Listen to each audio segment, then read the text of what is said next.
très simple, c'est une déclaration de guerre du système néocolonial français. Je distingue d'ailleurs le système néocolonial de la France de manière générale. Il y a une oligarchie qui dirige la France aujourd'hui, une oligarchie apatride, qui travaille en concubinage incestueux avec une oligarchie corrompue africaine. Cette oligarchie corrompue africaine est matérialisée, caractérisée par aujourd'hui quelqu'un comme Patrice Talon, le président du Bénin, qui est une sorte de négrier contemporain, qui asphyxie sa population, qui est un tueur social, qui paupérise le peuple alors qu'il n'a jamais été aussi riche.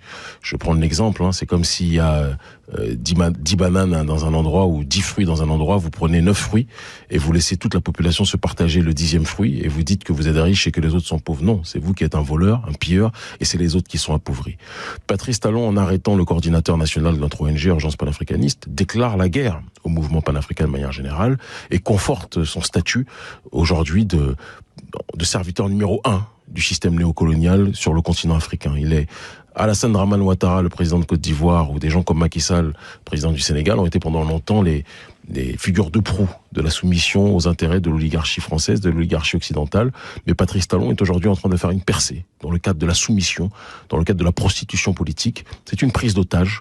Sa stratégie en arrêtant le coordinateur national de notre ONG au Bénin, le petit frère Shadrach, c'est d'essayer de terroriser tous les partisans que nous avons en Afrique en disant si vous suivez Kémy Séba et au Bénin, si vous suivez Kémy Séba, vous serez arrêté. Lui a peut-être aujourd'hui une autorité et une influence qui lui permet d'être libéré rapidement, mais vous n'aurez pas ces facilités-là. Je dis et je répète à Patrice Talon que cette déclaration de guerre qu'il a fait, si le frère Shadrach n'est pas libéré, l'année 2024 va être une année très longue. Et ce qui s'est passé dans les autres pays, il faut demander à Roch Marc Kaboré, il faut demander à Ibrahim Boubacar Keïta, l'ancien président du Mali, qui a fait cette erreur. Il est mort depuis. C'est pas ce que je souhaite à qui que ce soit, mais qui est mort depuis.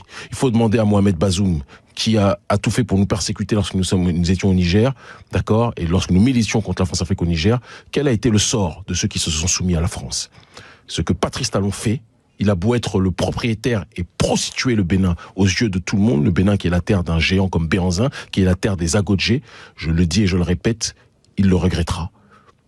On a beaucoup de partisans dans bon nombre de secteurs de la société, d'accord, que ce soit dans la société civile, que ce soit au sein des élites, que ce soit au sein du prolétariat, que ce soit même au sein des corps constitués, que Patrice Talon ne fasse pas l'erreur de penser que les Béninois seront éternellement ses esclaves. Nous savons que le colon a quitté le territoire, mais a laissé des suppôts noirs. C'est ce que Frantz Fanon disait. Il disait que le néocolonialisme, ça serait le départ physique des colons blancs, et ça serait le remplacement de ces colons blancs, ou la collaboration de ces colons blancs avec les colons noirs. Je dis et je répète, Talon, en faisant cette prise d'otage, a déclaré une guerre au mouvement panafricaniste. Et si notre frère n'est pas libéré, je crains qu'il le regrettera très profondément.